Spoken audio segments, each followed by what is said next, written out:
तो हेलो नमस्कार साथियों, स्वागत है आप सभी का शिवा एजुकेशन की इस ऑफिशियल यूट्यूब चैनल पर। साथियों, जैसा कि कल आप सभी लोगों का एग्जाम है डीएलएड फर्स्ट सेमेस्टर, और कल जो है आपका बाल विकास और शिक्षण का आपका पेपर है। ठीक है, तो उससे पहले एग्जाम से एक दिन पहले आप सभी लोगों को संपूर्ण बाल विकास की जो एमसीक्यू यानी कि जो बहुविकल्पी वाले प्रश्न आते हैं उसकी एक मैराथन देने जा रहा हूं। इसी एक वीडियो से मात्र आपके 5 नंबर क्लियर हो जाएंगे। तो आप सभी लोग इस वीडियो के अंत तक बने रहिएगा और अपने साथियों तक भी इस क्लास को जरूर शेयर करिएगा। ठीक है, यहां पर आज जो है टॉप 100 एमसीक्यू क्वेश्चंस लिए गए हैं जो बहुविकल्पी के तौर पे आपके पेपर में आता है। तो आइए देखते हैं प्रश्नों की श्रृंखला कैसी है, और निश्चित तौर पर यकीन मानिए आपको इसी वीडियो के माध्यम से 5 नंबर आपके कवर हो जाएंगे। तो चलिए आज की क्लास को हम सभी लोग स्टार्ट करते हैं, और पहला क्वेश्चन आपकी स्क्रीन पर है साथियों, ध्यान दीजिएगा। यहां पर कह रहा है कि केंद्रीय प्रवृत्ति का मापक नहीं है। तो केंद्रीय प्रवृत्ति का जो मापक नहीं है, इसमें आपको ऑप्शन दिया गया है मध्यमान, मध्याह्न, प्रसार और बहुलक दिया गया है।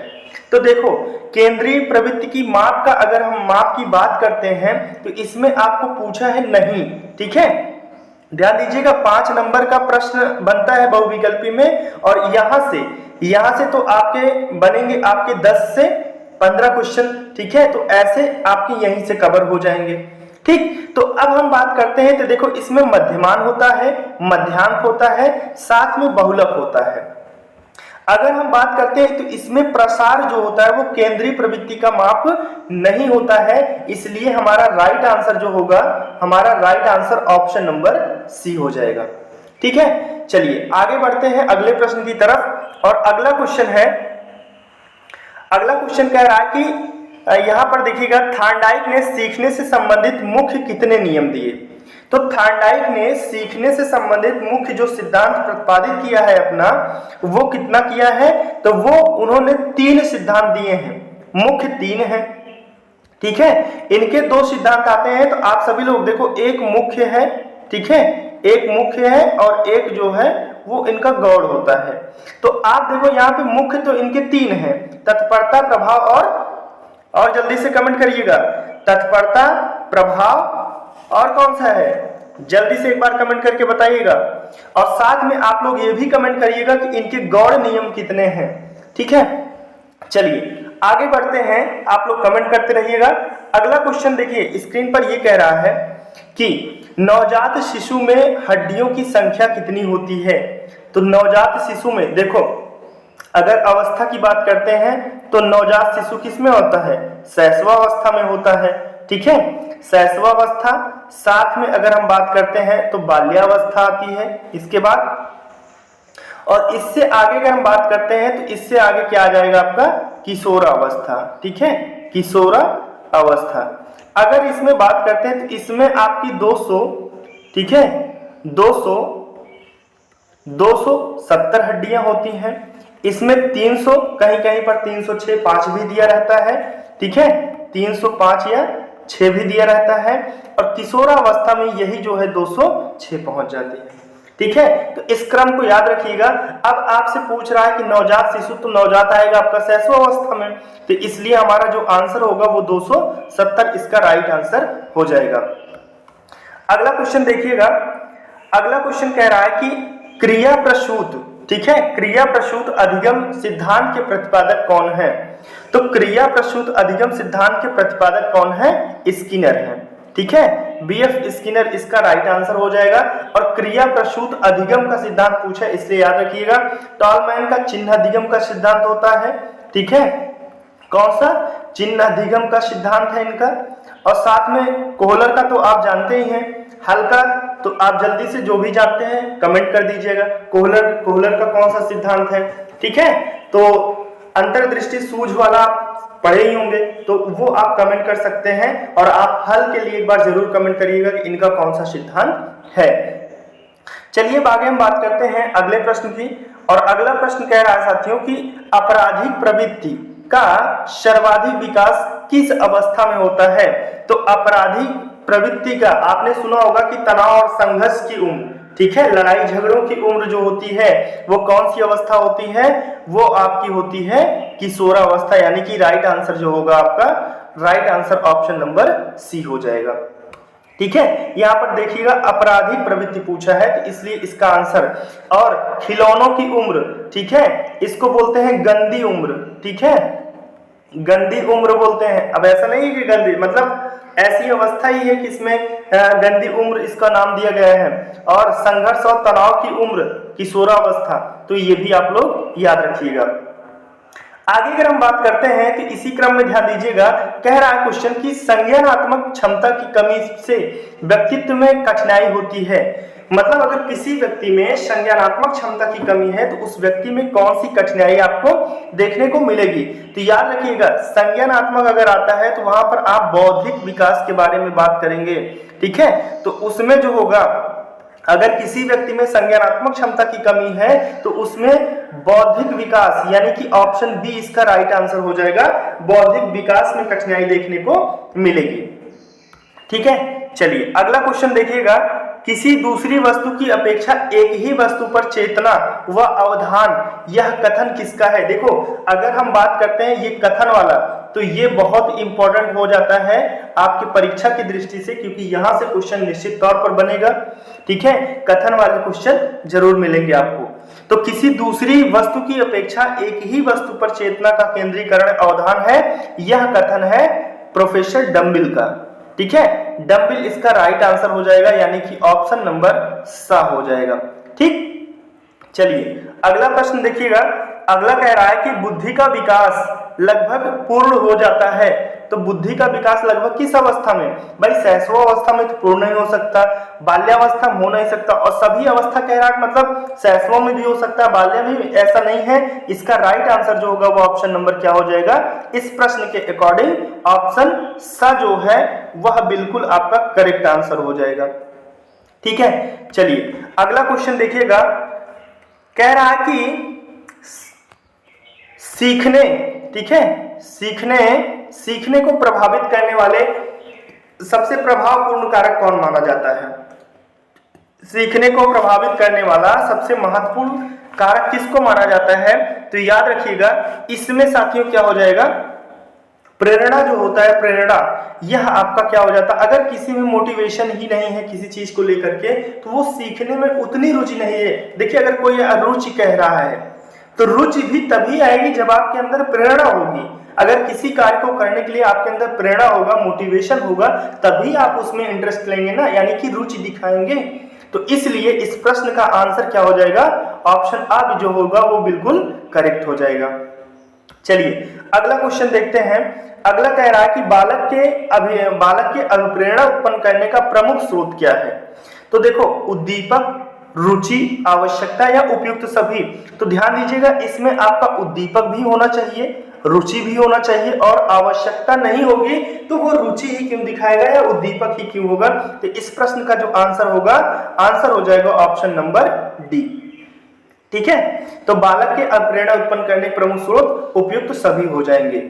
चलिए अगला क्वेश्चन देखिएगा साथियों, आनुवंशिकता का वाहक होता है, आनुवंशिकता का वाहक होता है आरएनए, केंद्रक होता है, जीन्स होता है, या फिर सिरा होता है।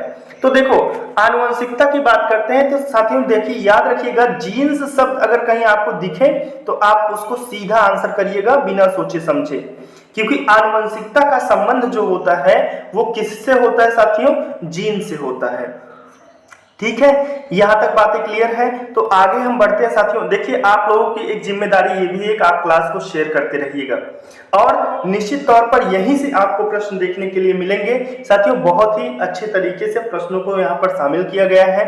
देखिए अब यहाँ से बात करते हैं, तो व्यक्तित्व मापन की सबसे अच्छी विधि क्या होती है, यानी कि व्यक्तिगत विधि, वस्तुनिष्ठ प्रक्षेपण हो गया, या ये सभी हो गए।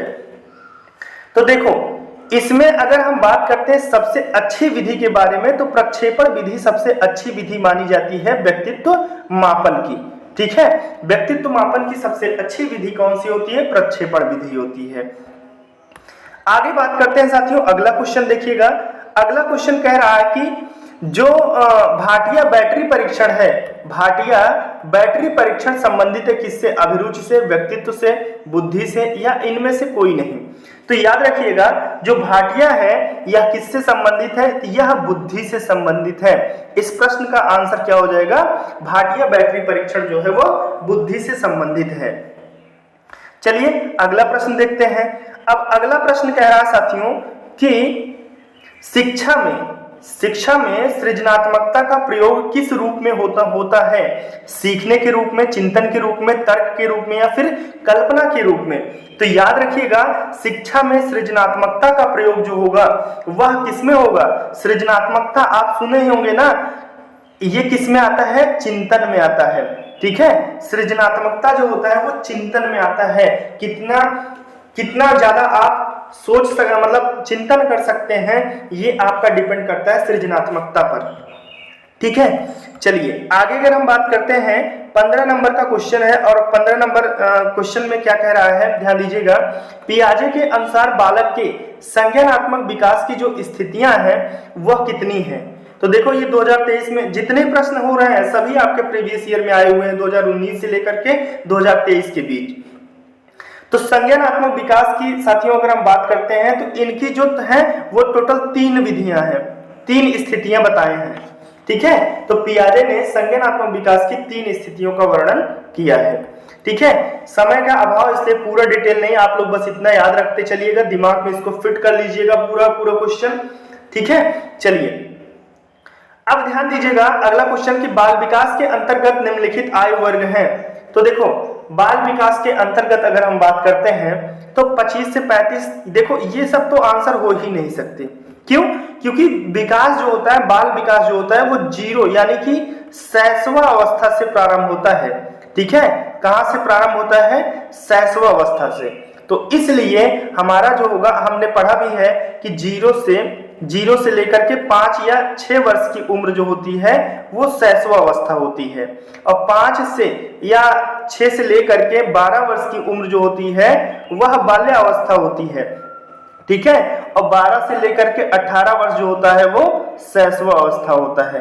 ठीक है, तो इस प्रकार से हमारा आंसर जो होगा वो ऑप्शन नंबर आ हो जाएगा, यानी कि 0 से 18 वर्ष।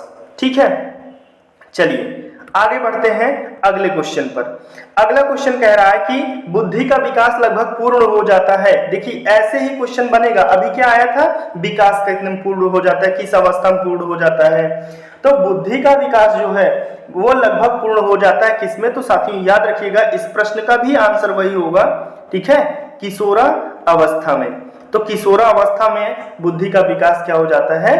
पूर्ण हो जाता है। अब आगे चलते हैं, अगला प्रश्न देखते हैं। नवजात शिशु में हड्डियों की संख्या, फिर वही प्रश्न। देखो कई बार रिपीटेड प्रश्न आए हुए हैं, इसलिए आप निश्चित होकर जाइए। किसी को तो ये लग रहा होगा कि मैंने पढ़ा ही नहीं है, आगे क्या होगा? भैया जितना आप पढ़े हैं बस उतना ही आएगा, आप एकदम कॉन्फिडेंस होकर जाइएगा, बिल्कुल बिना किसी तनाव के। तो नवजात शिशु में हड्डियों की जो संख्या होती है वो कितनी मानी गई है? 206। ये आपकी शैशव अवस्था की है। बाल्यावस्था में मैंने बताया कि 300, कहीं कहीं पर 305 या 6 भी दिया रहता है।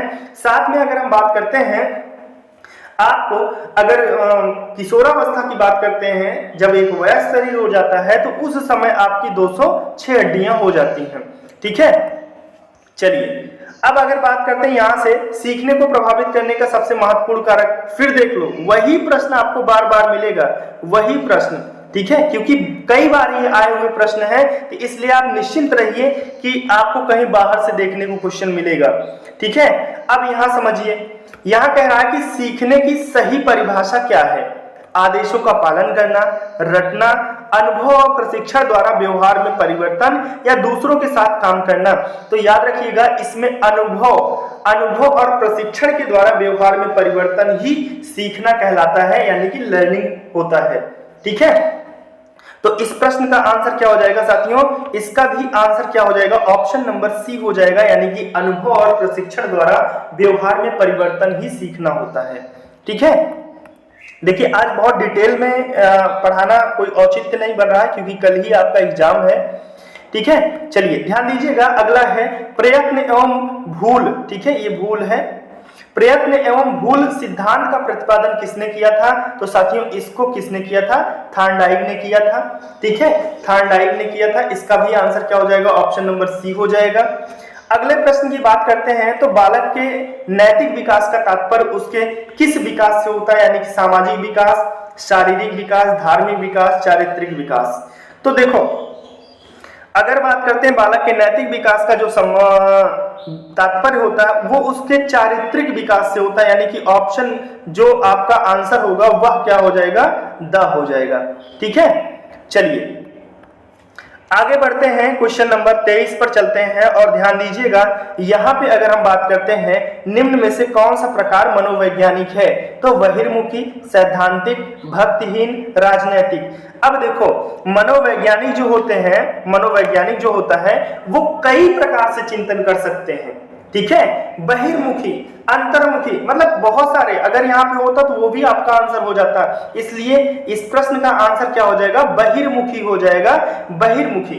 तो मनोवैज्ञानिक प्रकार जो होता है वो बहिर्मुखी होता है। सैद्धांतिक और भक्तिहीन, राजनीतिक, इनका तो कोई संबंध ही नहीं है इनसे। ठीक है, चलिए तो अगले प्रश्न पर बढ़ते हैं और अगला प्रश्न देखिएगा ध्यान से। यहाँ पर दिया गया है कि आत्मकेंद्रित व्यक्ति का व्यक्तित्व होता है अंतर्मुखी, बहिर्मुखी, उभयमुखी या फिर सभी होता है।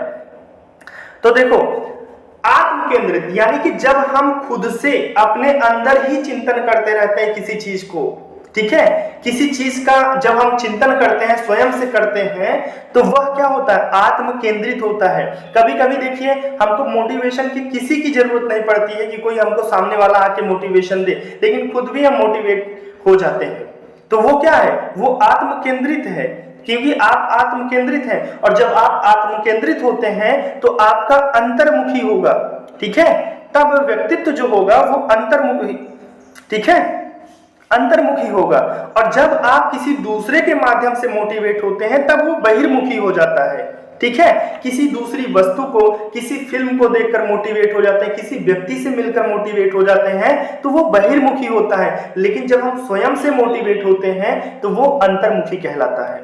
ठीक, चलिए आगे बढ़ते हैं अगले प्रश्न पर और यहां से समझिएगा, चिंतन के साधनों में एक है, चिंतन के साधनों में से एक है संकेत रटना, गुणों का विश्लेषण, सामान्यीकरण। तो ध्यान दीजिएगा, अगर हम बात करते हैं चिंतन के साधनों में से, तो देखो चिंतन में क्या रटना आता है? नहीं। इसमें किसी के गुणों का विश्लेषण होता है? नहीं। सामान्यीकरण से तो चिंतन का कोई संबंध ही नहीं। इसमें संकेत, देखो हम क्या होता है समझ, जैसे चिंतन, अब समझो ना, कल्पना कि भाई हम एक बार वहां गए थे तो वहां पर मतलब ये चीजें, जैसे मान लीजिए आप कहीं क्षेत्र भ्रमण पर गए हैं, ठीक है, तो वहां गए थे तो वहां पे ऐसे ट्रैफिक थी, ये था, तो ट्रैफिक वगैरह जो हो जाते हैं वो क्या होते हैं? एक संकेत के रूप में आ जाते हैं। ठीक है, हम ट्रेन से गए थे या 4 व्हीलर से गए थे तो वहां पे मैंने ये चीजें देखी थी, तो हम क्या करते हैं, जैसे अब इलाहाबाद है, प्रयागराज है, तो हम उसको गंगा नदी के माध्यम से एक संकेत मन में बन जाता है कि वहां नदी है। अयोध्या है, अब वहां पे एक मंदिर बन गया है, भव्य राम मंदिर, तो हमारे दिमाग में क्या बन जाता है? एक संकेत कि वहां मंदिर है, इसलिए अयोध्या फेमस है। ठीक है, तो ये क्या होता है? चिंतन के साधनों में एक पहलू जो होता है वो संकेत भी होता है। ठीक, आगे चलते हैं अगले प्रश्न पर और अगला प्रश्न कह रहा है कि बालक में अभिप्रेरणा उत्पन्न करने का जो प्रमुख स्रोत माना जाता है वह क्या होता है? तो देखो यही प्रश्न अभी सेम आया था। तो बालक में अभिप्रेरणा उत्पन्न करने का स्रोत, उसमें उद्दीपक भी होना चाहिए, रुचि भी, आवश्यकता भी, और आगे आप समझ ही रहे हो। तो इसका आंसर जो होगा साथियों वह क्या हो जाएगा? वह ऑप्शन नंबर द हो जाएगा। ठीक है, चलिए आगे बढ़ते हैं और अगला क्वेश्चन कह रहा है कि स्मृति एक आदर्श पुनरावृत्ति है, यह कथन किसका है? देखो कथन वाले प्रश्न तो बिल्कुल पढ़ के जाइएगा क्योंकि यहां से क्वेश्चन आपको मिलेगा और निश्चित तौर पर इसमें मैंने तो बहुत सारे प्रश्नों को शामिल कर रखा है। तो 27 का जो आंसर हो जाएगा वो क्या हो जाएगा? स्काउट। इस प्रश्न का राइट आंसर हो जाएगा स्काउट। ठीक है, चलिए अब आगे बढ़ते हैं अगले प्रश्न पर और अगला प्रश्न है कि सृजनात्मक बालक की विशेषता क्या है? तो सृजनात्मक जो बालक होता है उसमें क्या होता है? सृजनात्मक बालक जो होता है वो किसी चीज के प्रति बहुत जिज्ञासु होता है। ठीक है, वो किसी भी चीज के प्रति वो क्या करता है? जिज्ञासु रहता है हमेशा। अगला है संवेग का प्रकार नहीं है। तो संवेग जो होता है साथियों, देखो संवेग में क्या क्या आता है आपका, क्रोध आता है, भय आता है, प्रेम आता है, पीड़ा आता है, लेकिन ध्यान इसमें नहीं आता है। ठीक है, इसमें ध्यान नहीं आता है। अगला प्रश्न है कि फ्रायड के अनुसार आक्रामकता का कारण क्या होता है। तो इसमें याद रखिएगा, इसमें उद्दीपन जो होता है, यह उद्दीपन ही आक्रामकता का कारण हो जाता है। हाँ ठीक है, इतना याद रखिएगा। अब आगे हम चलते हैं, क्योंकि समय का अभाव है साथियों, इसलिए अभी नेक्स्ट क्लास भी आपकी शाम को है शिक्षण की। तो बाल विकास के अंतर्गत निम्नलिखित आयु वर्ग क्या होता है। तो अभी हमने बताया कि 0 से 18 वर्ष होता है, जिसमें 0 से लेकर के 5-6 वर्ष की उम्र शैशवावस्था, 6 से 12 वर्ष की अवस्था बाल्यावस्था, और 12 से 18 वर्ष की उम्र जो होती है वह आपकी किशोरावस्था हो जाती है। ठीक है, चलिए बाल विकास के लिए उपयोगी क्या है भैया। तो यहाँ रखिए, यहाँ देखो, बाल विकास के लिए बालक ही नहीं उपयोगी, शिक्षक ही नहीं, वरन अगर हम बात करते हैं तो यहाँ पर दोनों उपयोगी हो जाते हैं, शिक्षक भी उपयोगी होता है और बालक भी हो जाता है। तो इसका आंसर जो राइट आंसर होगा वो ऑप्शन नंबर सी हो जाएगा। ठीक है, चलिए दोनों यहाँ पर महत्वपूर्ण होते हैं। अब आगे बढ़ते हैं अगले प्रश्न की तरफ, और अगला प्रश्न देखिएगा ध्यान से। शैशवावस्था का काल जो होता है वो जन्म से कितने वर्ष का होता है।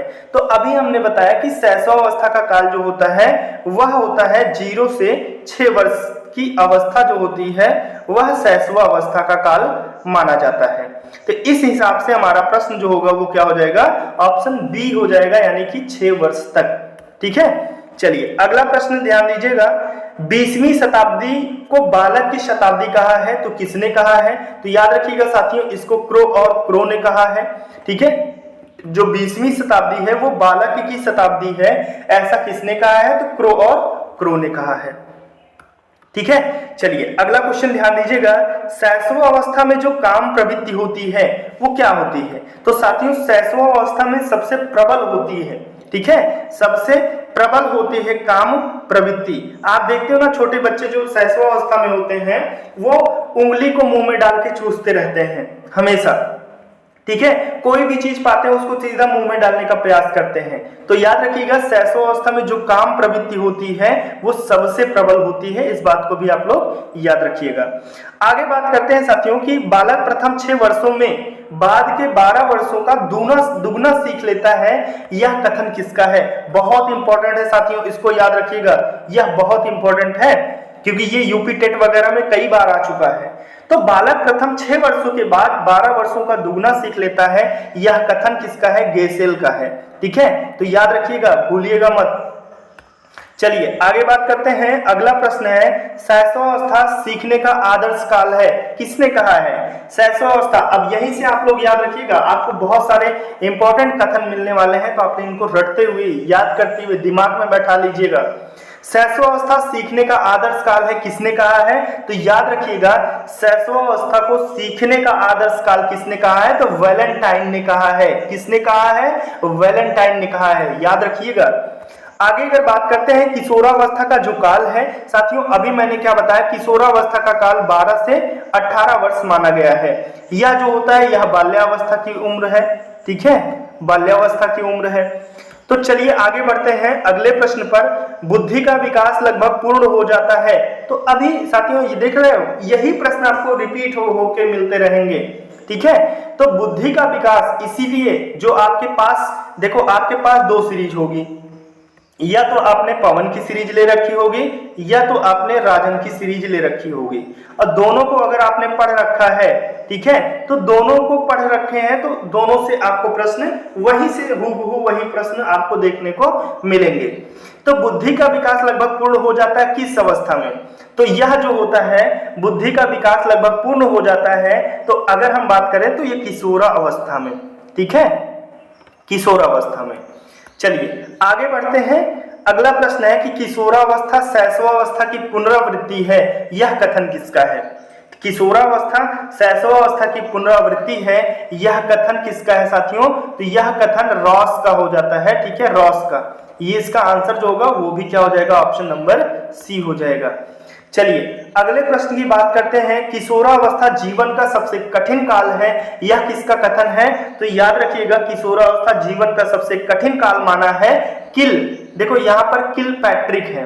ठीक है, इनका नाम क्या है, किलपैट्रिक है, थोड़ा सा प्रिंट में मिस्टेक हो गया है, ठीक है, किलपैट्रिक हो जाएगा। तो इस प्रश्न का आंसर क्या होगा, ऑप्शन नंबर बी हो जाएगा, यानी कि आंसर इसका बी हो जाएगा। चलिए आगे बढ़ते हैं। अगला क्वेश्चन है कि मानसिक स्वतंत्रता एवं विद्रोह की भावना प्रबल होती है। तो साथियों मैंने क्या बताया कि तनाव और संघर्ष की उम्र, ठीक है, लड़ाई झगड़ों की उम्र जो होती है वो क्या है, वह किशोरावस्था में होता है। तो इसका आंसर क्या हो जाएगा, ऑप्शन नंबर स बिल्कुल करेक्ट आंसर हो जाएगा। चलिए अगला प्रश्न देखिएगा, काम समस्त जीवन का नहीं तो किशोरावस्था का अवश्य ही मूल तथ्य होता है। देखो ध्यान से समझिएगा, जो काम प्रवृत्ति होती है वो किशोरावस्था का अवश्य मूल तत्व होता है, क्योंकि किशोरावस्था ही जो होता है वो विषम लिंगों के प्रति हमारे अंदर आकर्षण पैदा करता है, ठीक है। आकर्षण पर देखो क्या होता है, किशोरावस्था में ही आप लोग ध्यान से समझिएगा, कोई आपको बहुत अच्छा लगने लगता है, आप उसके प्रति आकर्षित हो जाते हैं। तो ये काम प्रवृत्ति जो होती है, काम जो होता है वो समस्त जीवन का तो नहीं हो सकता, लेकिन किशोरावस्था का अवश्य ही मूल तथ्य माना जाता है। यह कथन किसका है साथियों, तो याद रखिएगा यह जो है रॉस का कथन है, ठीक है। तो इस प्रश्न का आंसर क्या हो जाएगा, आंसर ऑप्शन नंबर बी हो जाएगा, ठीक है। चलिए अगला बात करते हैं 44 नंबर प्रश्न कह रहा है कि आपराधिक प्रवृत्ति का सर्वाधिक विकास किसमें, तो साथियों किशोरावस्था में होता है। वही प्रश्न आपको रिपीटेड मिलेंगे, ठीक है। और मैं आपको बता दूं ये भी प्रश्न आपका आया हुआ प्रश्न है। चलिए आगे बात करते हैं, बाल्यावस्था का जो काल है वो कितने वर्ष माना गया है। तो भाई अभी हम लोगों ने यही तो बात किया, बाल्यावस्था का जो काल है वो 6 से 12 वर्ष की उम्र को माना गया है। इसका भी आंसर क्या हो जाएगा, ऑप्शन नंबर बी हो जाएगा। चलिए अगला प्रश्न कह रहा है कि रॉस के अनुसार बाल्यावस्था की सबसे प्रमुख विशेषता क्या है। तो बाल्यावस्था की जो सबसे प्रमुख विशेषता है वो शारीरिक और मानसिक स्थिरता का होना, शारीरिक और मानसिक स्थिरता का होना ही आपका क्या है, प्रमुख विशेषता है बाल्यावस्था की, ठीक है। चलिए आगे बढ़ते हैं साथियों, अगला प्रश्न देखते हैं। और अगला प्रश्न जो है वो कह रहा है कि बाल्यावस्था जीवन का अनोखा काल है। इसको भी आप इंपॉर्टेंट करिएगा, बाल्यावस्था जीवन का अनोखा काल है, इसको कॉल और ब्रूस ने कहा है, ठीक है। कॉल और ब्रूस ने कहा है, तो बाल्यावस्था जीवन का सबसे अनोखा काल माना गया है, ठीक है। बहुत इंपॉर्टेंट प्रश्न है। चलिए आगे अगर हम बात करते हैं, शैशवावस्था में बालक का जो भार होता है वो बालिका से क्या होता है, कम होता है, समान होता है, अधिक होता है, या उपयुक्त में से कोई नहीं। तो बाल्यावस्था में शैशवावस्था में बालक का जो भार होता है वो बालिका से क्या हो जाता है, वह अधिक होता है, ठीक है, अधिक होता है। इस प्रश्न को याद रखिएगा, इसका आंसर क्या हो जाएगा, ऑप्शन नंबर सी हो जाएगा। चलिए अगला प्रश्न है कि नवजात शिशु में हड्डियों की संख्या। तो मैंने कई बार आपको इसी प्रश्न को श्रृंखला में बताया कि इसका आंसर क्या हो जाएगा, ऑप्शन नंबर सी यानी कि 270 हो जाएगा, ठीक है। चलिए अगला क्वेश्चन देखिएगा, आत्म केंद्रित व्यक्ति का व्यक्तित्व कैसा होता है। तो आत्म केंद्रित व्यक्तित्व का जो व्यक्तित्व होता है वह कैसा होता है, अंतर्मुखी होता है साथियों, ठीक है, अंतर्मुखी हो जाता है। अगले प्रश्न की बात करते हैं साथियों, यहां पर ध्यान दीजिएगा, यहां पे कह रहा है कि कल्पना की सामग्री स्मृतियां हैं। यह कथन किसका है, तो बोरिंग व अन्य है, गेट्स है, रॉबर्न है, मैकडूगल है। तो कल्पना की जो सामग्री स्मृतियां हैं वह यह कथन किसका है, तो यह कथन जो है साथियों किसका हो जाएगा, यह हो जाएगा बोरिंग और अन्य का हो जाएगा, ठीक है, बोरिंग और अन्य का हो जाएगा। इस प्रश्न का भी आंसर क्या हो जाएगा, ऑप्शन नंबर ए हो जाएगा।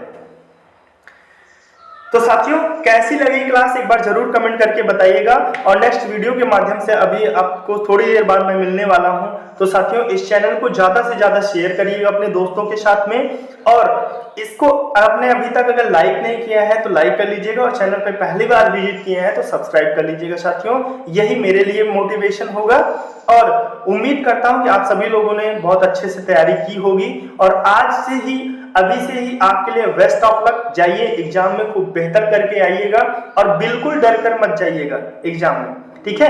क्योंकि डर के मत जाइए, जो आपने पढ़ा है वही आना है और एक एक नंबर का प्रश्न है साथियों, कितना क्या इसमें सोचना समझना है, ठीक है? आपने जो पढ़ा है वही बेहतर है, वही उतना आएगा, इसलिए बिल्कुल मत डर के जाइएगा। चलिए once again best of luck, thank you so much, bye bye, take care, मिलते हैं नेक्स्ट वीडियो में, थैंक यू सो मच।